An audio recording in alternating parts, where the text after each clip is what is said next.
ನಮಸ್ತೆ, ನಾನು ರೇಖಾ ಕುಮಾರ್. ಇವತ್ತು ಸ್ವದೇಶಿ ಕುಟ್ರದಿಂದ ನನಗೆ ಹೊಸದಾಗಿ ಪರಿಚಯ ಆಗಿರುವಂತಹ ಜ್ಯೋತಿ ಅವರು ಕೂಡ ಆನ್ಲೈನ್ ನೋಡಿ ಬಂದಿದ್ದೆ. ನೀವು ಆನ್ಲೈನ್ ನೋಡಿ ನನ್ನ ಸ್ವದೇಶಿ ಕುಟ್ರಿಗೆ ಬಂದರು. ಸೊ ಬಂದ ತಕ್ಷಣ ಅವರು ಮೊನ್ನೆ ಒಂದು 4-5 ಸೀರೆ ತೊಗೊಂಡೋಗಿದ್ರು. ನನಗೆ ವೀಡಿಯೋ ಮಾಡೋಕ್ಕಾಗಲಿಲ್ಲ. ಸೊ ಇವತ್ತು ಅವರನ್ನು ಕೇಳಿ ಬಿಡೋಣ ಅಂತೇಳಿ ವೀಡಿಯೋ ಮಾಡ್ತಾಯಿದ್ದೀನಿ. ಇವತ್ತು ಕೂಡ 7 ಸೀರೆ ತೊಗೊಂಡಿದ್ದಾರೆ ಹಾಕೋಕ್ಕೆ ಅಂತ. ಅವ್ರದ್ದು ಕಲರ್ ಚಾಯ್ಸಿಂಗು ಮತ್ತು ಕಲೆಕ್ಷನ್ಸು ಎಲ್ಲ ಅವ್ರಿಗೆ ಇಷ್ಟ ಆಗಿದೆ. ಸೊ ಏನು ಹೇಳ್ತೀರಾ ಜ್ಯೋತಿ? ಚೆನ್ನಾಗಿ ಅನಿಸ್ತು. ಹಾಂ, ಕಲರ್ ಕಾಂಬಿನೇಷನ್, ದುಡ್ಡು ಎಲ್ಲ ಸ್ಯಾಟಿಸ್ಫ್ಯಾಕ್ಷನ್ ಆಗಿದೆ. ಇಷ್ಟ ಆಯಿತು. ರೇಟು ಪರವಾಗಿಲ್ಲ, ತಗೊಳ್ಬೋದು ಅಂತ ಅನ್ನಿಸ್ತು. ಆನ್ಲೈನ್ಗೂ ಇದಕ್ಕೂ ಎಷ್ಟು ಡಿಫ್ರೆನ್ಸ್ ಇದೆ ಅಂತ ಹೇಳ್ಬೋದಾ ನೀವು? ಆನ್ಲೈನಲ್ಲಿ ಹೇಳೋಕ್ಕಾಗಲ್ಲ. ಒಂದ್ಸರಿ ಚೆನ್ನಾಗಿರುತ್ತೆ, ಒಂದ್ಸರಿ ಚೆನ್ನಾಗಿರಲ್ಲ. ಖಂಡಿತ ನೋಡಿ ತಗೊಳೋದು ಉತ್ತಮ ಅಂತ ಬರ್ತಾರೆ.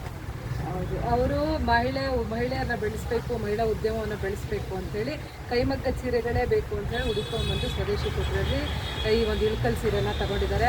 ಅವರಿಗೆ ನಮ್ಮ ಎಲ್ಲ ವ್ಯೂವರ್ಸ್ ಕಡೆಯಿಂದ ತುಂಬ ಹೃದಯದ ಧನ್ಯವಾದಗಳು. ಹೀಗೆ ನೀವು ಮತ್ತು ನಿಮ್ಮ ಫ್ರೆಂಡ್ಸ್ ಎಲ್ಲ ಬನ್ನಿ ಅಂತ ಹೇಳಕ್ಕೆ ಇಷ್ಟಪಡ್ತೀನಿ. Thank you so much.